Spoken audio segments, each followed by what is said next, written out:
এই পেশেন্টটাকে আসতে বলেছিলাম।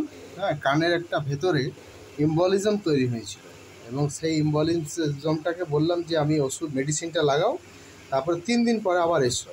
এখন দেখা যাচ্ছে যে অনেকটা পিচকে গেছে। এবার আমি এটা বার করব, তারপর আপনাদের একবার দেখাবো। এবার আমি এটাকে বার করব।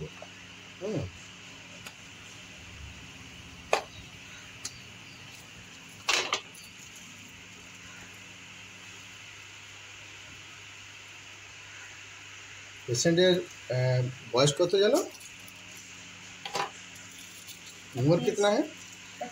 25 साल, 25 बछर बयस पेशेंटेर।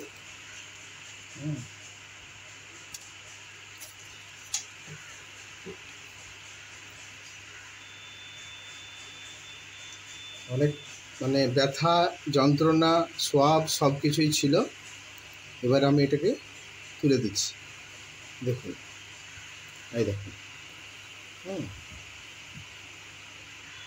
এটাকে এবারে ধীরে ধীরে আমি বার করছি।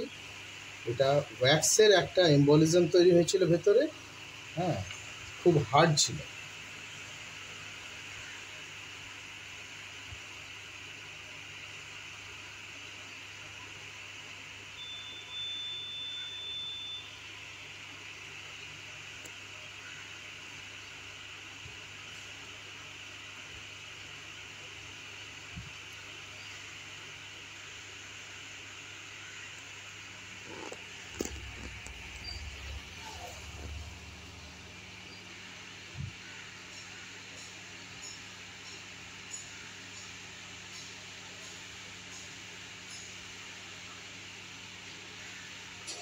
এটা এখন আরও ওকে মানে 3 দিন পরে আসতে হবে। 3 দিন পরে এসে পরে হ্যাঁ যেটুকু সমস্যা আছে সেটা আমাকে আবার ক্লিয়ার করাতে হবে। এখনও এম্বলিজমটা ভেতরে আছে।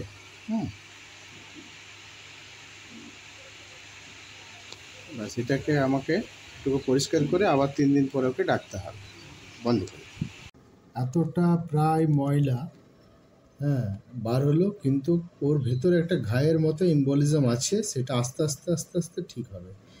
এই ধরনের অনেক কিছু যে আছে কানের সমস্যা, বিশেষ করে কানে পিক পড়া, হ্যাঁ যে কোনো সমস্যা কানের, হ্যাঁ বিশেষ করে পিক পড়া, পিক হয়ে যায়, হ্যাঁ ফাঙ্গাসের ইনফেকশন হয়ে যায়, হ্যাঁ ওয়্যাক্স তৈরি হয়ে যায়, ময়লা তৈরি হয়ে যায়, সেগুলো কিন্তু কানের ট্রিটমেন্ট আমার যে কোনো ক্লিনিক, এটা মাইথন ক্লিনিকের, কিন্তু কুলটি হ্যাঁ মাইথন যেখানেই বলুন আমি কিন্তু সব জায়গায় এই ধরনের ট্রিটমেন্ট করে থাকি। আপনাদের যদি কোনো কারণে এই ধরনের সমস্যা থাকে তাহলে অবশ্যই আমার ক্লিনিকে আসতে পারেন।